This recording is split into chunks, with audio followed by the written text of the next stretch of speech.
A display of Minton ceramics on show at the Potteries Museum, Stoke-on-Trent. Copyright Richard Moss. In this area of Staffordshire, serendipitous placement of the raw materials required to create ceramics, clay, coal, lead and salt, made the 6 towns of Stoke-on-Trent a powerhouse of pottery in the 17th century. The aptly named Potteries Museum tells the story of this industrious period of Staffordshire history, and holds the world's most comprehensive collection of Staffordshire pottery.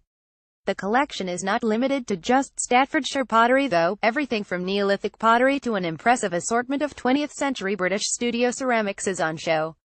Centre of Ceramic Art at York Art Gallery, York. 20th-century ceramics on display at the Centre for Ceramic Art, York.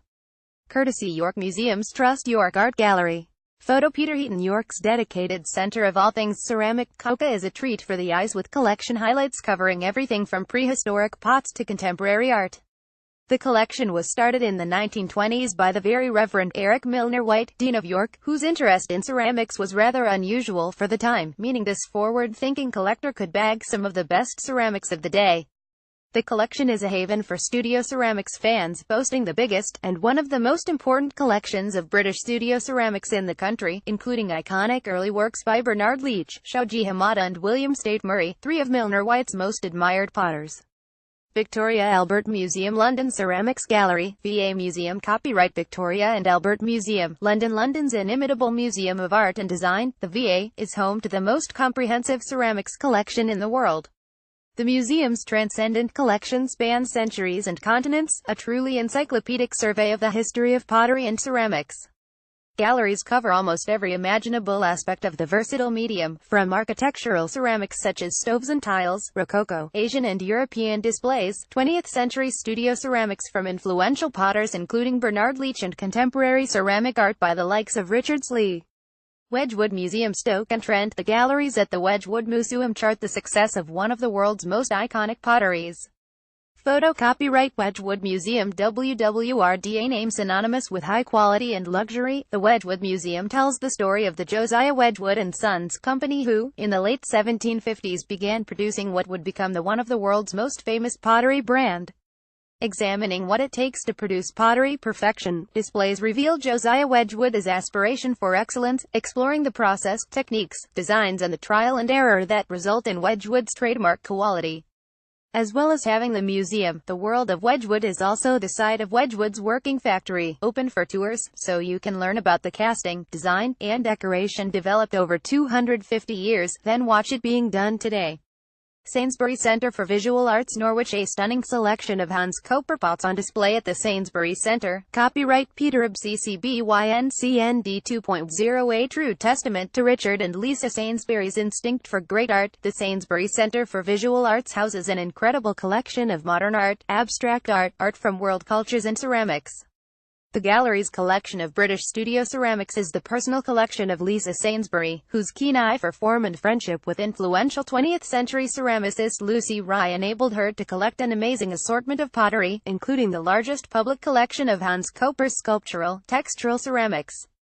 Other highlights include a selection of Lucy Rye's work in wartime button production, and pots by Rupert Spira and James Tower. Leach Pottery, St. Ives. Bernard Leach's Pottery Studio. Copyright Kate McNabb. Founded by Bernard Leach and Shoji Hamada and built in 1920, the Leach Pottery is both a museum and bustling production line, with the Leach production team still practicing Bernard's crafting philosophy, making everything by hand, embracing simplicity and function.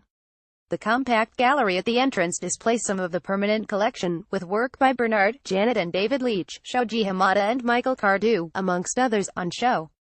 The rest of the site is Bernard Leach's former studio, complete with original clay room, wheel room, housing several kick wheels designed by David Leach and still used by the production team today, glazing area and kiln room, housing what is believed to be the Western world's first Japanese-style climbing kiln. Brighton Museum Art Gallery, Brighton. The Willett Collection at Brighton Museum and Art Gallery. Copyright Dan Robertson. Established by one of the museum's founding fathers, the Willett Collection of popular pottery at Brighton Museum is one of entrepreneur Henry Willett's most innovative collections. A selection of ceramic vessels, plaques, tiles and ornaments dating between the 1600s and 1900s, the collection of 2,000-plus pieces illustrates British popular culture, politics, history and society. Based on 23 themes outlined by Willett including professions, crime, religion, pastimes and clubs, the pieces on display offer a snapshot into British culture.